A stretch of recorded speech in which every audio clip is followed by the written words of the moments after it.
Hey guys, I hope you're doing well. Today I wanted to do a book review. It's been a while since I've been able to read, and I finally got to do some of that.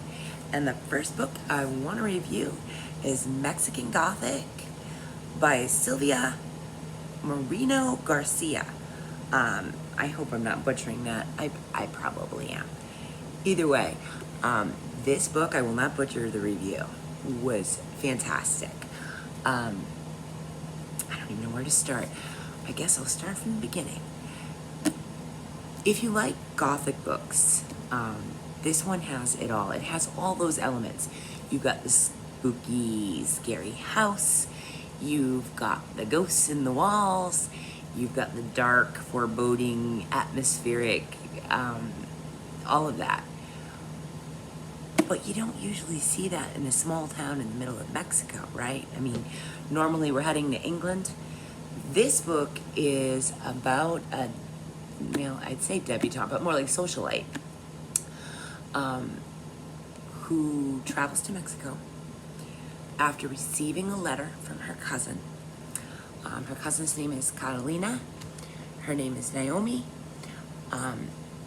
She gets a letter that basically Catalina's in trouble. She married a man named Virgil. It was a quick courtship, relationship, marriage, that sort of thing. And before you know it, she moved away to this tiny house in Mexico. Not tiny house, it's actually a mansion, but tiny town in Mexico where there is a huge house, and it's a mansion.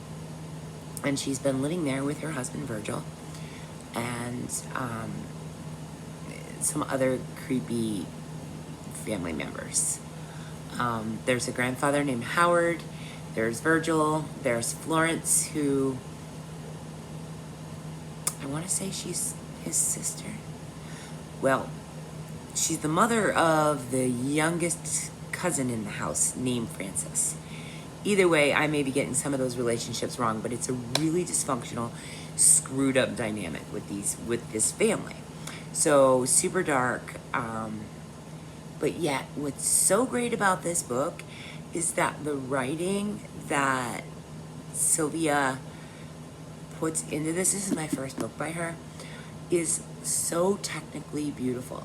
You've got this juxtaposition of this dark, damp, haunted mansion that's actually being overrun by a fungus. There are paranormal elements. The grandfather is a racist, just monster. So aren't all of the men in this book, except for one. There are themes of racism, themes of intergenerational sort of dysfunction in families and cycles. This book it's deep. You know, you've got this beautiful writing set up against this awful family. And that's one of the things I love about it. Another thing I love about it is that this is billed as a horror book. I don't call this a horror book. I think that this author has multi-genre nailed. This book is a family drama. This book is paranormal. This book is romance. This book it's got horror elements. It is dark, and as dark as you can get. It's Gothic. This book is Gothic. But it's Gothic in a new way. She has managed to take this elegant, beautiful writing and put it up against this grimy, awful, dreary home and this creepy, awful family and some pretty sketchy things, and make a story. I mean, it took 2 days, and it really should have only taken me one, but I got sidetracked and I had obligations to get through this book, and I could have read it in one sitting. It kept me interested. I did think it got a little confusing. I think the one area that I wish she had done differently was Naomi has a lot of dreams in this book, and the dreams are sort of where the horror comes in, the horrificness. And I think it would have been good if there was she had used a way to make it really clear to the reader when she was dreaming versus when it was reality. But I also think that may have been intentional, because she may have wanted us to not be sure if this was actually happening or in a dream. Either way, hey, that's just a style choice for me, and I can't say it took from the book. You know, eventually I go, oh, all right, that was a dream. And she did say, okay, no, that was a dream. I'm not usually one that likes dreams in books. I'm also not someone, though, in real life, where if you say, guess what I dreamed about last night? Inwardly, my eyes are rolling in the back of my head. I've never been one to care about dreams. So for me, dreams as a device, even though I've used them 100 times myself, aren't something that I love a lot. What I did love, though, was these characters. Even though they were awful characters, they were fantastic characters. They were realistic as much as they could be when you're in a setting and plot line like this. I think, Naomi was great because, I could see her almost like a Hollywood starlet. The only reason she even really wanted to go to the mansion was because she made a deal with her father that if she did this and went and checked up on her husband, Catalina, and made sure that she was okay, that he would pay for her to go get her master's degree in archaeology. Now, this book is set in the 50s, so that's pretty cool. She wants her master's degree. She's no interest in the whole get married and all that stuff. She is a feminist, independent, sassy, I don't know, just a cool character who's gonna do it her way. She's kind of a rule breaker. She breaks literally every rule that Florence has in that household, and I love her for that. Florence has got to be one of the most insane characters I've read in a long time. She's the matriarch of the house. Again, I don't want to do any kind of spoilers, but there's a long established family history of some pretty messed up things in that house. So while you don't see it at first, the motivations come out later down the line for why people act the way they do, including and right down to the servants in the house. These people are I spent the first half of the book thinking, what the hell's wrong with the servants? They don't act right. They're almost like hollow. Well, you find out why later. Just a fun read if you like dark books. But even if you don't like dark books, it's not like I said, I wouldn't even call this horror. I really think this is just a talented author that is able to write where the story goes, and she's just following that. Or maybe it was intentionally that way. But either way, it had so many elements of so many different genres. Great book. I truly recommend it. I would give it a strong 4 stars.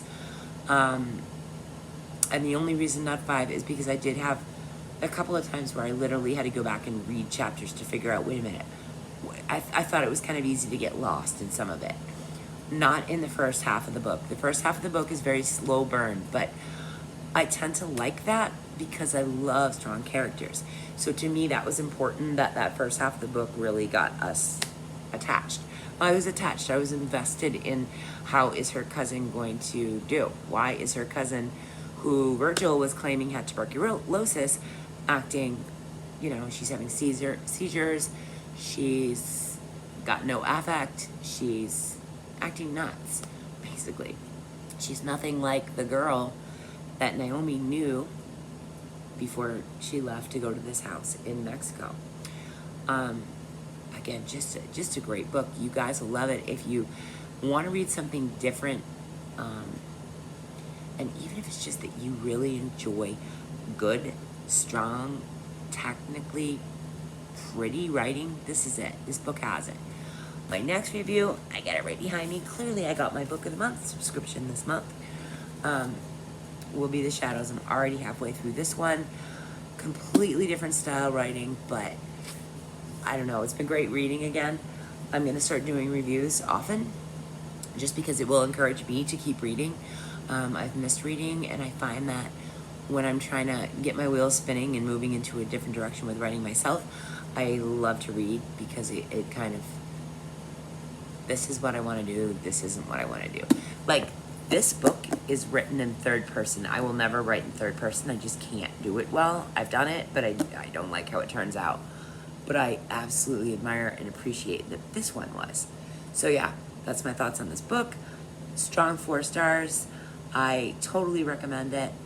I will leave a link to Book of the Month on the description of this video, because right now you can get this book for 10. It's one of the July choices, so I think you can still get it for $10 for a Book of the Month subscription hardcover, and then add-ons are, I don't know, not a lot, but yeah. Okay, guys, I will talk to you soon. If you read this, I'd love to hear your thoughts. I'd also like to hear, what genre do you think this book is? Let me know, because I want to label it, but I can't. I mean, I just want to say it's Gothic. It really is. It's just, I think it's the first Gothic novel. Maybe not the first. I read a couple. But it's the first one in a long time that is not set in England, and that was pretty cool. All right, guys. Leave me a comment. Let me know if you read it. Let me know if you want to read it. Let me know what you are reading. I will talk to you soon. Peace, love, books and crazy.